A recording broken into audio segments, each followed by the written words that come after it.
Terima kasih pimpinan yang kami muliakan, banggakan, dan hormati, dan rekan-rekan sekalian. Mungkin ada beberapa poin yang ingin saya diskusikan pada kesempatan yang mulia hari ini. Perkenalkan, saya Dr. Gamal, fraksi Partai Keadilan Sejahtera, Dapil Jatim 5, Malang Raya. Ada dua paradigma besar di dunia pendidikan yang selama ini menjadi diskursus dalam pikiran saya sendiri. Jadi, satu paradigma, kita sering bicara soal PISA, skor PISA kita terendah sepanjang sejarah. Bahkan UNESCO bilang hanya 1 dari 1.000 anak Indonesia yang minat baca. Central Connecticut State University mengatakan kita peringkat 60 dari 61 negara dalam konteks the world most literate country. Dan itu pun didukung ya, laporan dari IFLS dianalisis oleh Rice mengatakan penambahan jenjang pendidikan tidak meningkatkan kemampuan numerasi secara signifikan. Jadi anak kelas 1 betulnya di angka 26,5%, kelas 12 ketika dites 38,7%. Jadi sekitar 12 tahun sekolah hanya meningkatkan kemampuan 12%. Dan bahkan ada satu data yang menarik ketika dibuat proyeksi kemampuan literasi numerasi anak Indonesia dibandingkan dengan negara-negara di OECD, hasilnya kita akan mencapai kemampuan numerasi mereka di tahun 2063 dan kemampuan literasi mereka di tahun 2089. Nah, itu paradigma yang pertama, di mana dia menjadikan literasi numerasi itu sebagai sebuah foundational skill.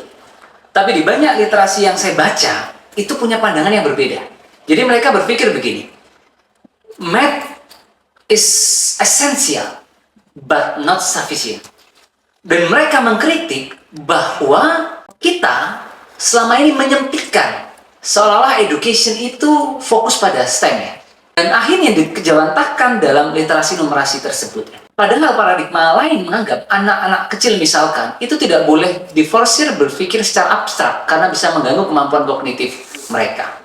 Nah, ketika saya coba dalami dalam konteks itu, saya tidak ingin melawan sains dan math ya.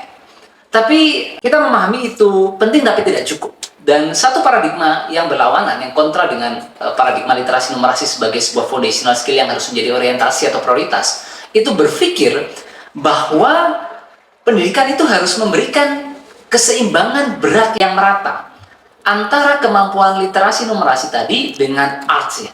Yang ternyata seni itu mampu meningkatkan kemampuan matematika juga dengan humanity, termasuk seimbang tadi dengan fisika dan lain sebagainya. Sehingga saya ingin katakan kita butuh mungkin ke depan, dan mungkin saya ingin mendiskusikan ini. Bagaimana pandangan mungkin rekan-rekan dalam konteks dua paradigma besar ini? Apakah kita harus fokus ke literasi numerasi yang dianggap sebagai foundational skill, mengalokasikan sumber daya anggaran signifikan di sana?